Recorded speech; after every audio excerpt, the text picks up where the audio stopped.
يغرس فيه قيمه وفي نفس الوقت ما يعنفوش.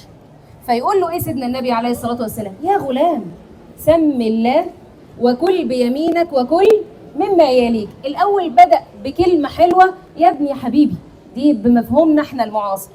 طيب وبعد كده بدا يغرس القيمه في الوقت المناسب. انا مش هاجي للولد وهو بيلعب ماسك الالعاب بتاعته واقول له سم الله وكل بيمينك وكل مما يليك.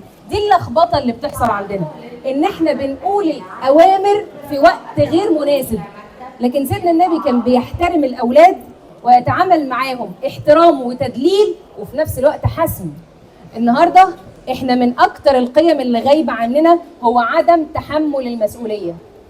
الولد عايز يجيب تليفون ماركه غاليه، الاب نلاقيه بيروح يستلف علشان خاطر يجيب للولد التليفون ده، في حين ان ممكن يكون الاب مش معاه التليفون ده اصلا.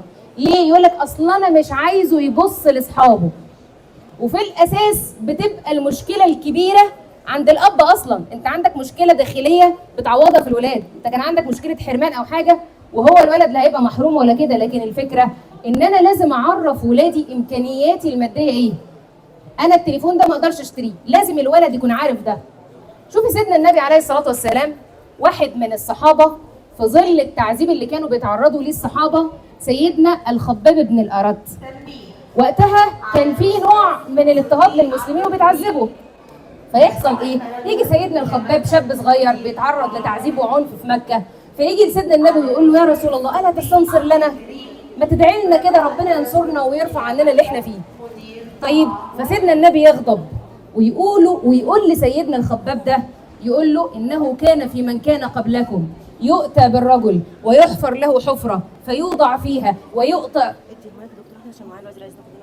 طيب تمام. ويؤتى بايه؟ بامشاط من حديد فتمشط به الرجل فتفصل لحمه عن عظمه، ومع ذلك لا ياخذه ذلك او لا يمنعه عن دينه او لا يبعده عن دينه.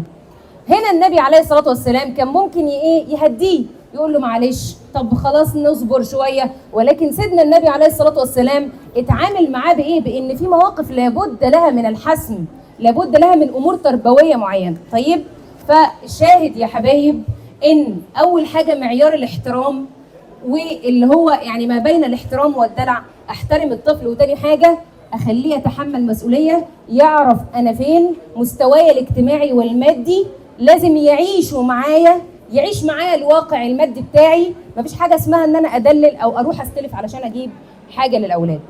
من هنا بنقول ان الاسره لها دور كبير في غرس القيمه بعيدا عن التدليل الزايد او العنف اللي احنا ممكن نكون عشنا فيه بعض الزمن. مش طالع حضراتكم اكتر من كده، ونكمل مع الزميل العزيز الدكتور احمد الغنام. اتفضل يا دكتور.